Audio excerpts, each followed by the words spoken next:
Bonjour. Aujourd'hui, on va revenir à du vrai bricolage. On a fait beaucoup d'informatique dernièrement. Là, on revient, on met les mains dans le cambouis. Donc, je sais pas si vous êtes comme moi, mais le matin, quand je vais travailler, je suis obligé de mettre mon disque. Et donc, sur le parking sur lequel je suis, c'est valable pendant 2 heures. Donc, toutes les 2 heures, il faut aller changer son disque. Autrement dit, ça veut dire aller le changer le matin et aller changer l'après-midi. Alors, je suis pas le seul, on est plusieurs au boulot à devoir faire ce va-et-vient. Donc, je vous cache pas que c'est particulièrement pénible. Donc là, je me suis dit, tiens, et pourquoi pas un disque automatique? Avant de commencer, n'hésitez pas à mettre un petit pouce vers le haut ou vers le bas si vraiment ça vous plaît pas, histoire que YouTube prenne en considération ma vidéo, parce qu'en ce moment c'est extrêmement difficile, il y a une grosse baisse des vues. Donc voilà, n'hésitez pas, c'est beaucoup de boulot, donc au moins ce petit geste, ce petit effort. Allez, c'est parti! Et bien voici toutes les pièces que l'on va utiliser pour construire notre disque automatique. Pour commencer, eh bien, j'ai acheté sur Amazon ce disque rigide, hein. C'est important, il faut qu'il soit rigide pour que ça puisse tourner tranquillement. Bon, vous trouverez tout ce qu'il faut acheter en description. Là, un petit moteur, un SG90 qui tourne à 180 degrés. J'ai rien trouvé de plus grand. On peut tourner à 360, mais le problème c'est qu'en tournant à 360, il tourne tout le temps et on ne peut pas le fixer à un endroit bien précis. Donc voilà, je me suis replié sur ce SG90, mais sur 180 degrés. Ensuite, un ESP, alors c'est un ESP avec un OLED. Donc c'est pas un ESP32, hein, c'est un ESP 8266. Voilà, avec un écran OLED qui permettra d'afficher quelques informations. Deux piles, donc des 18650, donc qui peuvent aller jusqu'à 4,2 volts.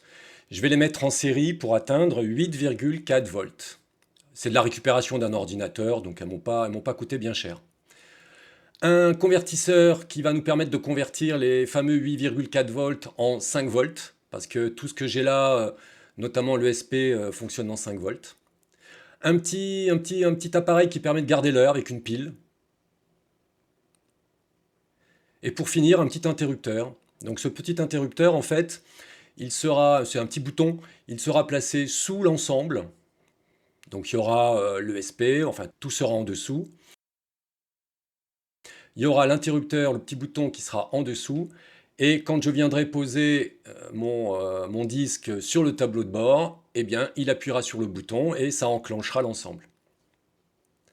Alors pour ça, vous comprenez bien que comme on tourne à 180 degrés, eh bien, il va falloir que je fasse une autre répartition des heures. Il faut que sur les 180 degrés, eh bien, on fasse la totalité des horaires de mon parking. Donc mon parking, il a des horaires de 9 heures jusqu'à 17 heures. Donc je vais faire en sorte, sur 180 degrés, que je puisse le régler de 9 à 17. Donc voilà ce que ça donne finalement. Voilà, et on voit bien que 9 et 17 sont l'un en face de l'autre, c'est parfait. Ensuite, il me faut une petite pièce que je vais imprimer en 3D, qui me permettra d'attacher le moteur, pièce qui sera tout simplement collée, on verra ça tout à l'heure. Concernant le câblage, donc on va partir sur ce que je vous ai montré, deux piles en 18650 en série. Ce qui veut dire que comme une pile peut atteindre 4,2 volts, eh bien là on va potentiellement atteindre les 8,4 volts. On va avoir un ESP 8266. Alors c'est pas celui-là que j'ai utilisé, c'en est un avec un écran OLED, mais le câblage est exactement le même, hein. Il y a le même nombre de pins, donc je suis parti sur celui-là parce que je l'ai pas dans le logiciel.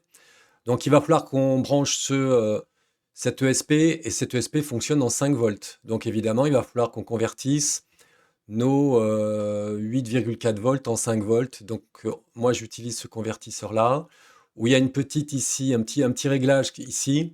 Donc en fait, la première chose à faire, c'est déjà de brancher ça sur les piles, et ensuite, avec un voltmètre, ajuster ici pour avoir une sortie en 5 volts. Seulement, il ne faut pas oublier que j'ai aussi un petit interrupteur, donc il va falloir brancher ce petit interrupteur. Donc en fait, on va commencer le câblage. Donc là, on a le moins. On va venir se brancher ici, voilà. Et ensuite, on va sur l'entrée moins de celui qui est à côté. Donc le moins est en haut. Donc ici, ça va en haut. Voilà. Et le plus, eh bien, va venir en bas. Voilà le câblage. Donc si vous voulez faire mon montage, c'est comme ça qu'il faut câbler. On commence par câbler ça, et comme je viens de le dire, on met les piles évidemment. On appuie sur le petit bouton et on met le voltmètre ici pour regarder et ajuster les 5 volts avec le petit réglage qui est ici. Comme ça, on est sûr d'avoir du 5 volts et ensuite seulement on peut brancher le SP32 ou le SP8266. Si vous faites ça avant, vous risquez de le cramer. Ensuite, on va pouvoir câbler le SP. Donc on reprend le moins qu'on va placer sur la masse de l'ESP. On prend le plus qu'on va mettre sur VIN. Voilà. Donc ça y est, notre ESP est câblé. On ajoute le moteur. Alors sur le moteur, il y a 3 fils. Donc 2 fils pour l'alimentation et un fil pour les commandes qui iront sur donc l'ESP. Donc fil à lime, c'est noir et rouge. Donc là, le noir et le rouge, c'est la masse et le plus. Voilà. Et le orange, c'est la commande. Donc on se met en sortie évidemment du convertisseur. Ensuite, on prend la commande et on va aller se mettre sur l'ESP. Voilà. Et on va se mettre sur... Alors là, pour moi, ça va être D4. En réalité, c'est G4 sur l'appareil. Donc faire attention, c'est G4 au lieu de D4. Mais la position est la même. Donc on va s'occuper de l'appareil qui va conserver l'heure. Voilà, on l'alimente en 5 volts. Donc VCC sur le plus et GND sur le moins. Les 3 autres fils vont aller sur l'ESP. Donc là, on prend clock et on va se mettre sur le deuxième, ici en partant en haut à droite, qui est en fait D1. Voilà. Ensuite, data. Le data, on va se mettre sur D7, qui est ici. Voilà. Et il nous reste le reset, RST. Voilà, qu'on va mettre juste après, donc sur D2, juste après le fil qu'on a mis tout à l'heure. Alors, maintenant, il nous reste juste une petite chose à ajouter, c'est la possibilité de mesurer la tension des batteries. Donc pour ça, on va utiliser le A0 qui est ici, qui est de l'analogique. Alors, le A0, normalement, sur les ESP8266 sont limités à 1 volt. A priori, quand ils sont montés comme ça sur un kit entier, ça peut monter à 3 volts. Bon, moi, je vais mettre des résistances pour limiter à 1 volt par sécurité. Ça ne va pas changer grand-chose, ce sera peut-être un petit peu moins précis, mais c'est pas très grave. Donc, on va aller chercher des résistances. Il en faut 2. Alors, la première, c'est une résistance de 1 kΩ, donc 1000 ohms. Voilà. Alors, c'est pénible parce qu'il les place un peu n'importe où. Pour l'instant, je vais le laisser les placer. J'ajusterai après. La suivante, c'en est une de 7,5 kΩ, donc 7500. Voilà. Donc, ces résistances, on va les brancher sur l'arrivée des piles, ici, ou directement sur les piles, peu importe. Et ensuite, on va aller sur A0. Donc, je vous montre le câblage tout de suite. On va laisser les résistances là parce que je ne peux pas les déplacer d'un coup. Vous voyez, si je prends ça, ça déplace que la résistance elle-même et pas les bouts. Donc, je ne vais pas tout déplacer. Je ne pense pas que je puisse tout déplacer. Non, j'ai déjà essayé. Donc, on va laisser comme ça. Donc, on va aller chercher le moins en sortie des piles et on va se mettre sur celle-ci. Et on va se prendre le plus. Voilà, et on va se mettre ici. On relie les deux résistances et on va se mettre sur A0. Voilà, on a notre câblage qui est terminé. Donc là, ça ne fonctionnera que quand le bouton sera appuyé. Ça alimentera l'ensemble. Donc ça fera démarrer le SP32, le SP plutôt, qui aura l'heure gardée de toute façon systématiquement grâce à cette pile. Voilà, il n'y a plus qu'à câbler tout ça. Voilà, tout a été câblé. Bon, alors je suis pas très content de mes soudures, mais bon, ça passera. Là, on retrouve les deux petites résistances. Je sais pas si on les voit bien, mais je les protégerai évidemment. Je vais mettre un morceau de scotch. Il reste à mettre le SP dessus. On retrouve ce que j'ai fait ici. Donc le but, c'était de, comme on tourne à 180 degrés, d'avoir une amplitude relativement large au niveau des horaires. Donc là, on voit que le 9 est en face du 17. Ça veut dire on peut passer de 9 à 17. Et donc si on peut passer de 9 à 17, sachant qu'en plus, quand on laisse sa voiture dans le parking, alors dans le parking dans lequel je suis, on a 2 heures gratuites, c'est-à-dire qu'on a droit à 2 heures entre le moment où on met son disque et le moment où on doit aller le changer. Ça veut dire qu'en réalité, on ne va pas de 9 à 17, mais de 7 à 19. Donc là, on couvre vraiment très très large. J'ai mis dessous donc les petits morceaux qui permettent de se brancher sur le moteur, hein, qui sont vendus évidemment avec les moteurs. Donc c'est collé. On retrouve la pièce que j'ai imprimée qui est ici. Donc là, le moteur viendra ici. Là, je mettrai la pile. J'ai essayé de disposer à peu près comme ce sera sur le montage final. On va essayer de caser l'ESP ici. Je pense que je le collerai, là, cette plaque-là. Voilà. Donc ici, alors j'ai coupé à la Dremel, c'est pas très propre. Mais le but, c'était que ça puisse, une fois que ce sera placé, tourner correctement. Ce sera comme ça, oui. Donc le moteur sera là. Le moteur sera là et ça viendra tourner comme ça. Celui-là, il n'y a pas eu de gros changement. J'ai juste enlevé le guide qui était ici pour pas qu'il nous gêne. Mais voilà, donc là, il n'y a plus qu'à monter. Alors évidemment, la question qu'on doit se poser, c'est le disque, très bien. Mais le problème, c'est que il va être relativement épais en dessous, hein, quand on voit l'épaisseur des piles. Donc ça va être relativement épais. Alors j'ai choisi de l'intégrer dans des livres. Donc j'ai pris des livres que j'ai coupés en morceaux. Alors j'entends déjà les littéraires hurler à la mort.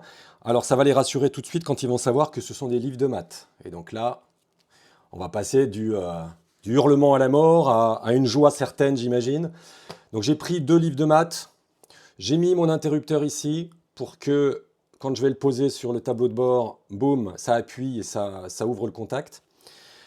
Ou ça le ferme, je ne sais plus comment on dit. Donc j'ai coupé, on verra si ça rentre. J'ai coupé à la scie sauteuse, hein, bien évidemment.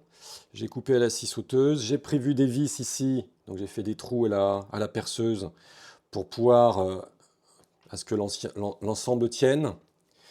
J'espère que ça va rentrer. J'ajusterai. J'ai regardé globalement. A priori, ça devrait pouvoir rentrer. Voilà, j'ai plus qu'à monter tout ça et je vous montre le résultat final. Et après, on n'a pas fini parce qu'il faut qu'on s'occupe de la programmation de l'ensemble. Voici tout câblé, tout rangé. Alors j'ai fait comme j'ai pu. Voilà, le SP ici. J'ai tout câblé, ça rentre. Donc le jour où les piles sont nazes, ben, j'ouvre, j'enlève et je remets. L'heure est gardée, donc c'est pas très grave. Le jour où il y a des changements d'heure, ça je l'ai pas géré, bah, je suis obligé d'aller remettre un fil là et puis le remettre à l'heure. C'est pas un gros problème, on voit le bouton qui est ici. Donc je ferme, on a le bouton qui est là. Et de l'autre côté, du coup, on a le disque. Voilà. Voilà, donc vous voyez qu'ici, le disque est branché. Je suis branché sur l'ordinateur ici via l'USB. Et de l'autre côté, je suis sur mon programme. Donc là, on voit que j'ai déjà placé des angles. Bon, ils sont tous à 0. Il va falloir maintenant que je les paramètre. Donc, comme j'avais déjà expliqué, 9 heures, c'est le début le matin. Ensuite, je change à 10h30 puisque j'ai droit à 2 heures. Donc là, 10h30. 10h30, ça me tient jusqu'à midi et demi. Donc c'est bon. Donc du coup, ça me tient jusqu'à 14h puisqu'il y a une zone 12h, 14h qui est sans disque. 14h, il change. Valable jusqu'à 15h30 où il rebouge. Et 15h30 nous amène jusqu'à 17h tranquillement. Et à partir de 17h, c'est bon jusqu'à 19h. Et donc là, on dépasse le timing. Après, c'est gratuit. Donc là, on est bon. J'ai pas fait le tour du programme. Bon, franchement, il n'y a pas grand-chose à en dire. Là, par exemple, il y a la gestion des résistances, donc 7500 et 1000 ohms, ce qui nous donne un coefficient multiplicateur que je vais devoir appliquer au A0 de l'ESP pour récupérer la tension sortant des piles. Là, on a le paramètre du RTC, l'appareil qui va garder l'heure. On a quelques variables, le servomoteur qui est ici. Voilà, donc il y a des systèmes de mise en veille toutes les 5 minutes pour pas qu'il consomme de trop. Donc en fait, toutes les 5 minutes, il va se réveiller, vérifier l'heure, vérifier si l'angle a changé par rapport au dernier angle qu'il a mis. S'il a changé, il enclenche le changement. Sinon, il va se rendormir pendant 5 minutes. Voilà. Hein, l'instruction pour dormir, elle est là, je l'ai enlevée parce que là, je fais des tests. Et voilà, on peut aller jusqu'à 5 minutes. Donc nous, on revient sur le paramétrage des angles. Donc là, je vais lui envoyer via le port série des angles et on va essayer de se caler là. Donc on va se caler à 0 pour voir où on est. Toc. Donc ça veut dire que plus on a un angle petit, plus lui, il augmente. Donc là, ça va pas. On va se mettre à 180 plutôt, donc au maxi.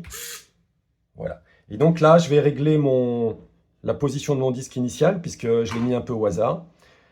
Et on doit être à 9 heures. Au départ, on va le mettre comme ça. Ça nous permettra de gagner un petit peu. Voilà, je suis 9h30, là je suis à 9h15 pour 9h. Donc du coup, 9h c'est 180, c'est-à-dire le maxi. 152. 152, je crois que c'était mieux. Allez, 152. C'est pas proportionnel en fait, donc c'est pour ça qu'il vaut mieux le calibrer à la main. Voilà, 64. Et pour finir, 17h, bah là 17h c'est 0. On va au maxi, c'est pas 17h, c'est 16h30. Voilà, donc là c'est bon. On est réglé. Donc je vais l'envoyer, puis il sera autonome. Et je vous montre le fonctionnement une fois fini. Donc voici l'appareil terminé. Donc je le retourne. On voit l'interrupteur. Si j'appuie dessus, on voit qu'il va nous donner l'heure et la tension. Alors j'ai mis la tension d'une pile, 4,15 V, donc là ils ont été chargés, donc c'est nickel. Et on a entendu qu'il a bougé. Donc là je vais le remettre comme ça. Il s'appuie sur le bouton. Alors il a un cycle où il se met à 0, je pense, au milieu de son amplitude, le moteur. Donc pour moi c'est 12h30. Ensuite il se cale sur les heures qui ont été paramétrées. Donc là actuellement il est 11h48, donc c'est logique, il se cale à 10h30. Voilà pour le fonctionnement de ce disque. Oh, j'espère que ça vous aura plu. J'ai passé beaucoup de temps. N'hésitez pas à mettre des pouces, s'il vous plaît. Ça faisait longtemps que j'avais pas fait de montage. Ça prend énormément de temps. Ça fonctionne. Hein. Je l'utilise depuis plusieurs mois en réalité. Là, je viens de le remettre à jour. J'étais sur une version de test. J'ai tout refait à zéro. C'est pour ça que je fais une vidéo. Mais ça marche nickel. Hein. Et l'autonomie est très très longue. Hein. Je tiens au moins 2 mois comme ça. Donc ça fait... j'ai des piles dans la voiture. Donc le jour où il y a un problème, boum, je change les piles. Voilà, j'espère que ça vous aura plu. On se revoit très vite pour une prochaine vidéo. Ciao!